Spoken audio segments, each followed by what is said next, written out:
அது சரி, நான் நைட் ஃபுல்லா குடிச்சு மட்டை ஆயிட்டேன்னு ஒத்துக்கிறேன். ஆனா இவ எதுக்காக கதவை திறந்து வச்சுட்டு தூங்குனா? இதை கேட்டா லாஜிக் பேசியான்னு கேட்பா. எதுக்கு வாம்பு? இதுக்கு மேல இங்க நின்னா நமக்கு தான் அசிங்கம் என்று முடிவெடுத்த சர்வேஷ் வேதிகா சொன்னது போல சர்வன்ஸ் ரூமுக்கு வந்தான். நல்ல வேளையாக ஒரு பெட் காலியாக இருந்தது. அட்லீஸ்ட் இதாவது கிடைச்சதே என்ற நிம்மதியுடன் அந்த பெட்டில் படுத்தவன் அடுத்த நிமிடம் தூங்கிவிட்டான். அன்று ஒரு நாளில் அவன் வாழ்க்கையில் நடந்த பல்வேறு சம்பவங்களால் அவன் பாதிக்கப்பட்டிருந்தாலும் அதையெல்லாம் நினைத்து அவன் பெரிதாக அலட்டிக் கொள்ளவில்லை. அடுத்த நாள் காலை எழுந்து சீக்கிரமாக தயாரான சர்வா முதல் வேளையாக விக்ரமின் ஆபீஸுக்கு வந்தான். ஆனால் அவனை பார்த்த ஆபீஸ் செக்யூரிட்டி அவனை தடுக்கிறான்.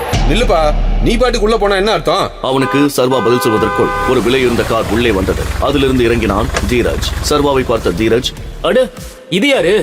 பெரிய வீட்டு மாப்பிள்ளையா? உனக்கு இங்க என்னடா வேலை? ஏ செக்யூரிட்டி, இவனை உள்ள விட்ட விக்ரம் சார் உன் சீட்டை கிழிச்சிருவாரு. கண்ட கழிசடைங்க எல்லாம் வந்து போறதுக்கு இது ஒன்னும் கவர்மெண்ட் பஸ் ஸ்டாண்ட் இல்ல. உனக்கு ஒரு ஃப்ரீ அட்வைஸ் சொல்லவா? முதல்ல உன் ஸ்டேட்டஸ் என்னன்னு புரிஞ்சுக்க, அதுக்கு தகுந்த மாதிரி ஆசைப்படு. அதை விட்டுட்டு பறக்கிறத பிடிக்கிறேன்னு இருக்கிறதையும் விட்டுறாத. இல்ல நான் தெரியாம தான் கேக்குறேன், உன் அப்பா விக்ரம் சாருக்கு கார் ஓட்டுனாருன்றதுக்காக அவர் சொத்துல பாதி உனக்கு எழுதி வச்சிருவாரா? நீ எப்பவும் டெலிவரி பாய் தான். தீரஜின் பேச்சை கேட்டு சர்வாவுக்கு கோபம் வந்தது. அவன் நினைத்திருந்தால் தீரஜின் முகத்தில் தன்னுடைய பாக்ஸிங் திறமையை காட்டி அவனது திமிரான பேச்சுக்கு பதிலளித்திருக்கலாம். ஆனால் அவன் அப்படி செய்யவில்லை. அதற்கு பதிலாக தன் போனை எடுத்து விக்ரமுக்கு போன் செய்யலாம் என்று நினைத்தான் அவன். அதற்குள் அங்கே வேகமாக வந்தாள் விக்ரமின் செக்ரட்டரி கீர்த்தனா. செக்யூரிட்டி, அவரை விடுங்க. நீங்க எதுவும் சொல்ல வேண்டாம், நான் பாத்துக்கிறேன். மிஸ்டர் சர்வா, என் கூட வாங்க என்று கூறி சர்வாவை தன்னுடன் அழைத்துச் சென்றாள் கீர்த்தனா. நான் இங்கேயே வந்திருக்கேன்னு உங்களுக்கு விக்ரம் சொன்னாரா? சர்வா விக்ரமை பெயர் சொல்லி அழைத்தது கீர்த்தனாவுக்கு பிடிக்கவில்லை. அதனால் அவள் அந்த கேள்விக்கு பதிலளிக்கவில்லை. சர்வா அதை கவனித்தான். நீங்க என்னோட கேள்விக்கு இன்னும் பதில் சொல்லல.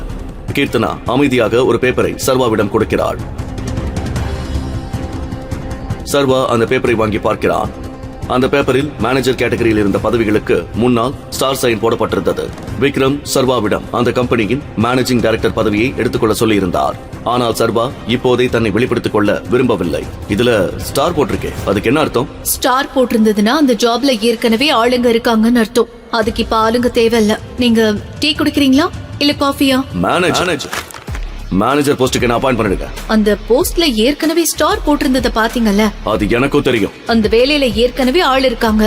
அது உங்களுக்கு எப்படி கொடுக்க முடியும்? அந்த எம்ப்ளாயிய கம்பெனில இருந்து வெளியே அனுப்பணும்னு நினைக்கிறீங்களா? நான் அப்படி சொல்லல. ஆனா இந்த லிஸ்ட் நீங்க தானே எனக்கு கொடுத்தீங்க. ஆமா, ஆனா லோகீர்த்தனா, இதுல என்னோட தப்பு எதுவும் இல்ல. அந்த லிஸ்ட் நீங்க தான் என்கிட்ட கொடுத்தீங்க. அதுல எனக்கு பிடிச்ச வேலையை நான் செலக்ட் பண்ணிருக்கேன். இனிமே என்ன பண்ணணும்னு நீங்க பாருங்க. தன் தகுதியை நிரூபிக்கவே சர்வா மேனேஜர் பதவியை கேட்டான். கீர்த்தனாவுக்கு என்ன பதில் சொல்வதென்று தெரியவில்லை. காரணம், விக்ரம் அவரிடம் சர்வா கேட்கும் வேலையை அவனுக்கு கொடுக்கும்படி சொல்லியிருந்தார். ஓகே மிஸ்டர் சர்வா, நீங்க சொன்ன மாதிரி பண்ணிடுறேன். நாளையில இருந்து நீங்க வேலையை ஆரம்பிக்கலாம். பெர்ஃபெக்ட் என்று ஸ்டைலாக சொல்லிவிட்டு அங்கிருந்து போகிறான். கேபினில் இருந்து வெளியே வந்த சர்வாவை எரிச்சலுடன் பார்க்கிறான் தீரஜ். சர்வாவுக்கு அவன் தகுதிக்கு மீறி மரியாதை கொடுக்கப்படுவதாக நினைத்தான் அவன். சர்வா கம்பீரமாக அவனை கடந்து போவதை கடுப்பாக பார்த்துக் கொண்டிருந்தான் அவன். ஆபீஸில் இருந்து வீட்டுக்கு வந்த சர்வாவிடம் அவன் மாமியார், மாமனார், வேதிகா யாருமே ஒரு வார்த்தை கூட பேசவில்லை. வேண்டாத விருந்தாளி போலதான் அவனை பார்த்தார்கள். அதை பற்றி எல்லாம் கவலைப்படாமல் எப்போதும் போல சர்வன்ஸ் ரூமுக்கு போகிறான் சர்வா. மறுநாள் காலை விக்ரம் கொடுத்த செக்கை எடுத்துக்கொண்டு பணம் எடுக்க பேங்குக்கு வருகிறான் சர்வா. சார், நான் கொஞ்சம் கேஷ் வித்ட்ரால் பண்ணணும். ஆனால் அவன் துரதிருஷ்டம், சர்வாவை எப்போதும் மட்டம் தட்டி அவமானப்படுத்தும் பாஸ்கர் தான் அன்று கவுண்டரில் இருந்தான். டெலிவரி பாயாக இருந்தபோது அவனுக்கு பலமுறை பார்சல் கொண்டு வந்து கொடுத்திருக்கிறான் சர்வா. இப்போது சர்வா செக்குடன் வந்திருப்பதை பார்த்து பாஸ்கருக்கு சந்தேகமாக இருந்தது. செக் யாரோடது? உன்னோடதா? இந்த பேங்க்ல பெரிய அமௌண்ட் மட்டும் தான் எடுக்க முடியும்னு உனக்கு தெரியாதா? தெரியும். என்னோட செக் அமௌண்ட்டும் கொஞ்சம் பெருசுதான். இங்க கவுண்டர்ல எடுக்க முடியாது. அதான் மேனேஜரை பார்க்கணும். இதை கேட்ட பாஸ்கர் சிரிக்கிறார். அதுக்கு அவசியம் இருக்காது. செக்கை என்கிட்ட காட்டு. சர்வா செக்கை அவனிடம் கொடுக்க, செக்கில் எழுதப்பட்டிருந்த 50 கோடி என்ற தொகையை பார்த்த பாஸ்கர் கோபத்துடன் அதை சுக்குநூறாக கிழிக்கிறார். உனக்கு என்ன பைத்தியம் பிடிச்சிருக்கா?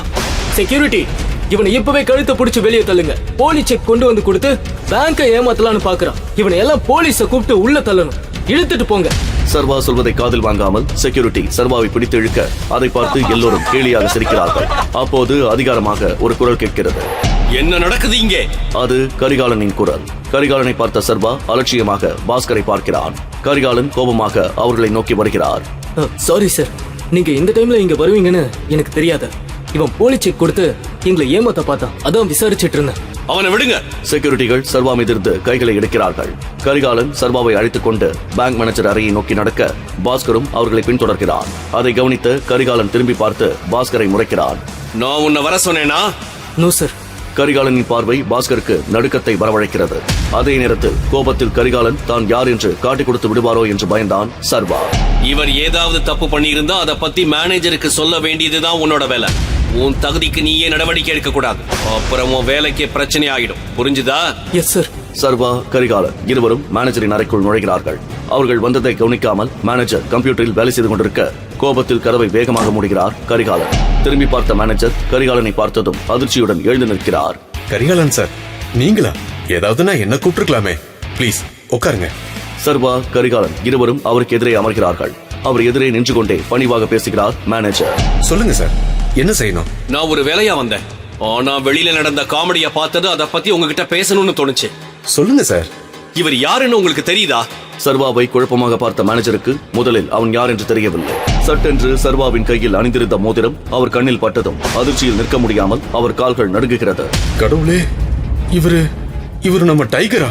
சர்வா அருகில் வருகிறார் மேனேஜர். இவருக்கு என்ன தெரியுமா? இவர் யாரு? நீங்க சேர்மனா இருக்கிற ஹவுஸ் ஆஃப் டைகர் சாம்ராஜ்யத்துல தான் இவரும் வேலை செய்யறாரு. சர்வாவால் இதை நம்பவே முடியவில்லை. பாஸ்கர் யாருக்காக வேலை செய்தானோ அந்த மேனேஜர் சர்வாவுக்காக வேலை செய்கிறார். மேனேஜர் சர்வாவின் முன்னால் கைகோப்பி நிற்கிறார். டைகர், முதல்ல என்ன மன்னிச்சிருங்க. நீங்க இங்க வந்து ரொம்ப நேரமாச்சா? நான் உங்களுக்கு என்ன செய்யணும்? முதல்ல இப்படி ரியாக்ட் பண்றதை நிறுத்துங்க. இப்போதைக்கு உங்களுக்கும் இவருக்கும் தவிர வேற யாருக்கும் நான் டைகர்னு தெரியக்கூடாது. Okay sir. டைகர், உங்களை பார்த்ததுல ரொம்ப சந்தோஷம். நீங்க வந்துட்டீங்கல்ல, இனி நாங்க தைரியமா இருப்போம். நம்ம எதிரிங்களுக்கு ஒரு பாடம் கத்து கொடுக்கலாம். அதெல்லாம் அவரு பார்த்துப்பாரு. ஆனா அதுக்கு முன்னாடி நீங்க உங்களோட வேலைக்காரங்களுக்கு ஒரு பாடம் கத்து கொடுக்கணும்.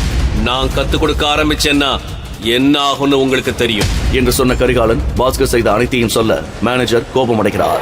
அதே நேரத்தில் ஒரு ரகசியமான இடத்தில் சர்வாவுக்கு எதிரான ஒரு பயங்கரமான சதி திட்டம் தீட்டப்பட்டுக் கொண்டிருந்தது. ஹிந்தி பட வில்லன் மாதிரியான தோற்றத்தில் படுஸ்டைலாக இருந்த ஒரு மர்ம நபருடன் மிக நெருக்கமாக இருந்தால் அந்த கவர்ச்சியான இளம்பெண். இப்பதான் இன்ஃபர்மேஷன் வந்துச்சு. Tiger has return. அந்த இளைஞன் சிகரெட் பிடித்தபடி யோசிக்கிறான். அந்த கவர்ச்சியான இளம்பெண் தன் துப்பாக்கியை எடுக்கிறாள். முடிச்சிடவா? வேண்டாம், இப்பதானே வந்திருக்கான், கொஞ்சம் விளையாடட்டும். ஆட்டத்தை ஆரம்பிச்ச உடனேயே முடிச்சிட்டா இன்ட்ரெஸ்ட் இருக்காது. நேர வரும்போது சொல்றேன், குறி வச்சா தப்ப கூடாது. டைகர். அடுத்து நடந்தது என்ன? சர்வாவிடம் மோசமாக நடந்து கொண்ட பாஸ்கருக்கு பேங்க் மேனேஜர் என்ன தண்டனை கொடுத்தார்? சர்வாவை கொல்ல ரகசியமாக திட்டம் தீட்டும் அந்த மர்ம நபர் யார்? அவனுடன் இருக்கும் அந்த கவர்ச்சியான இளம் பெண் யார்? அந்த மர்ம நபருக்கும் சர்வாவுக்கும் என்ன தொடர்பு? சர்வாவின் மோதிரத்தில் மறைந்திருக்கும் அந்த மர்ம ரகசியம் என்ன? அந்த மோதிரத்தை பார்த்து பெரிய பெரிய ஆட்களை பயந்து நடுங்குவது ஏன்? சர்வாதான் டைகர் என்ற ரகசியம் வேதிகாவுக்கோ அவள் குடும்பத்துக்கோ தெரிந்தால் என்ன நடக்கும்? உடனே டவுன்லோட் செய்து கேளுங்கள். Pocket FM Tiger Returns. Link டிஸ்கிரிப்ஷனில் கொடுக்கப்பட்டுள்ளது.